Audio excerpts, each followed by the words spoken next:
morning.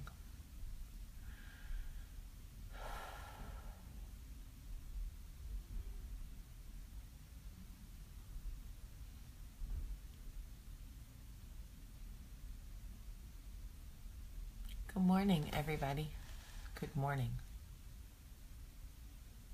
Good morning, good morning, good morning.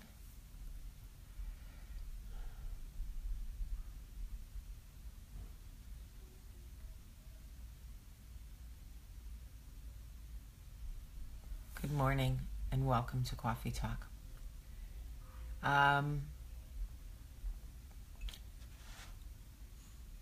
So I wanted to share with you really quick something that Olivia said to me yesterday that really was so profound.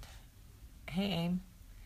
Olivia is my 9-year-old and my hardest to love. And I don't mean that it's hard for me to love her. I mean hardest to love in that she doesn't want or need a lot of it. She makes it the hardest to love her because she doesn't. Anyway, not yesterday, Monday night, she was crying. I was crying. I was in the bathroom. She was crying. And I walked into her bedroom and I said, "Come here, baby." And I said, "Are you crying because of Ace? Talk to me." And she said the most profound thing. She said, "No, I'm not crying for Ace because Ace is with God. I'm crying for you because of how sad you are." And I was like, oh, baby doll. It was an amazing moment between Olivia and I. So I want to talk to you guys about a guilt that I realized comes with grieving. Okay? There's a couple of things I want to say about this. Morning, Joelle. A couple of things I want to say about grief. First of all, here's what I will tell you. We live in a society now where somebody passes that you love and you are literally expected to get back to your life after 2 days. People will give you a day to be sad. Like a day. They're like, "Oh, I am so sorry for your loss." They'll give you a day and then they start right back up with the work, what can you do, blah, blah, blah. This is 2017 and this society has zero time for allowing people to grieve. We feel guilty if we want to grieve more than a day. It's inconvenient for the people around us. I'm like, now I get it, and I will only say this in this one instance. In this one instance, Ace he was a dog. I understand that. He was not a husband or a child or a parent or whatever. When my father died in the early 90s, people respected death. They respected the grieving process. My mother was allowed to grieve. She was in actual mourning. She wore black for 2 weeks. Her children were allowed to grieve. Now, people die and they're like, after 2 days, people are like, "I don't know, she got to go back to work. I don't know." It is crazy to me how the grieving society has changed the grieving grace period. And then there's a guilt.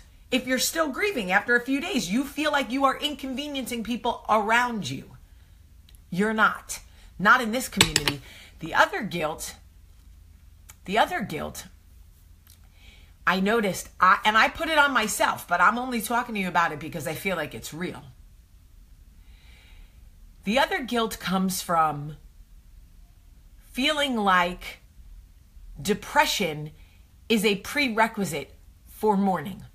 If you are not in it, if you do not sink in it, if you find joy in anything while you are supposed to be sad, you feel guilty. Like maybe people don't think you're really mourning. Maybe people don't think you're really sad. I literally said to myself yesterday, what am I going to look like going out to dinner for Scarlett's birthday tonight? People are going to think I'm not sad anymore about Ace. People are going to think I'm over it. What will people think? It was guilt that I put on myself. It was guilt that I put on myself. I was afraid that if people saw me out with the girls, if I shared the picture of us, that people would think I was over it, that I was done. And that terrified me. It terrified me that people wouldn't know how badly I was hurting inside, or how much I missed him, or how empty my house feels, or how I wake up in the middle of the night and think it must be a bad dream. It must be a bad dream. I was terrified that if I found joy in anything, that it would negate the sadness that I am feeling, the emptiness that I am feeling. And when I realized that, I realized I can't be the only one. I can't be the only one who experiences loss or grief or sadness and clings to whatever joy they can experience and then feels guilty. Like somehow it sends a message to the world like, hey, I'm not really sad anymore. Grieving period is over. Really? I need to tell you something. I have done it. I have destroyed myself for grief. When my father died, I felt like if I didn't absolutely destroy myself and everybody around me, that people wouldn't think that I needed to destroy myself for people to understand how broken I was. I have sunk so low from sadness. You don't have to. You don't have to let sadness eat you alive. You don't have to go to a place where you're afraid you're never going to come out. You can cling to joy when you find it. Depression is not a prerequisite for sadness or for grieving or for mourning. You don't have anything to prove to anybody. And it is so important to me that you understand that. We think we have to break ourselves to prove how affected we've been. I remember in my relationship with the man I was with before Michael, when he broke me, I felt like if I didn't show the world how broken I was, that somehow they wouldn't vilify him. They wouldn't see how bad he was. I needed people to see how broken I was so they could see how bad he was. Y'all, the stuff we do to ourselves, the way we kill ourselves slowly over all of it, and then we wonder and worry what other people think.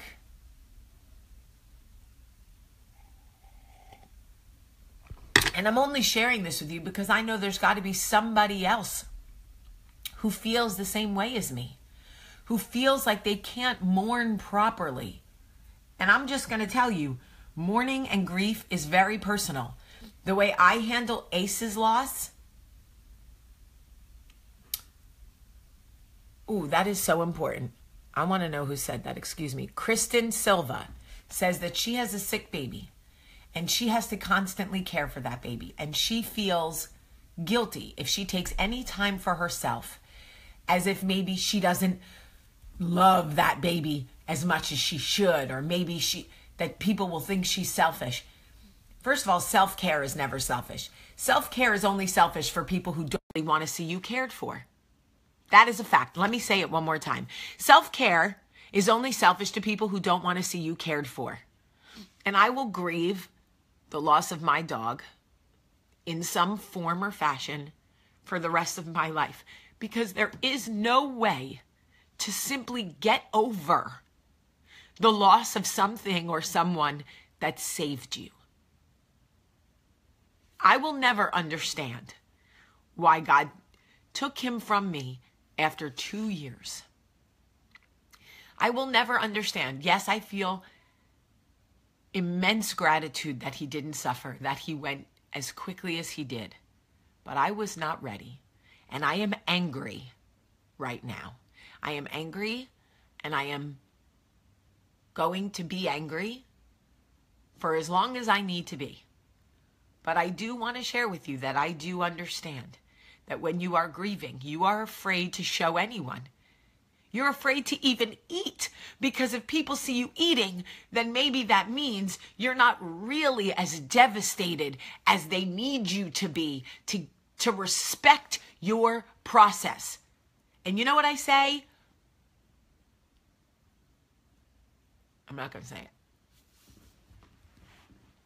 But you mourn the way you need to. And you grieve the way you need to. And if you find joy in something, take it. And if you want to eat, eat. And if you want to go out with the girls because you need to laugh and vodka is your friend, do it. Because the truth is, I went out last night and I enjoyed myself and I laughed and I drank and I laughed. And then I walked back into the house and he wasn't at the door. And it was there again. And the grief was there again. So if you can take the joy in the process, take the joy. And don't feel guilty about it. Because grief comes in waves, and sometimes it's a damn tidal wave. Sometimes it's high tide, nonstop, and you can't catch your breath. And other times, you're lucky that the tide rolls back. And you can catch your breath and eat and laugh. So, here is what I am going to say. Coffee Talk is so important to me. It is my mission for other women. I was afraid that if I stopped talking about grief in some way, that you guys would think I was over ace. Rest assured, I am not. But I need to move on in Coffee Talk. I need to get back to the things that are affecting your life because it serves me and it serves you. And it is the human connection that brings us all together. So please know that when I talk about other things, it doesn't mean that I'm not grieving my sweet boy, and it doesn't mean that I'm not angry. It just means that I, for the 15 minutes that I sit with you in the morning, am choosing to serve somebody else.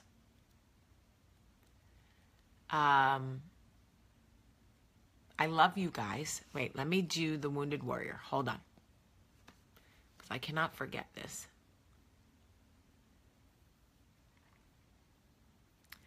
Anyway.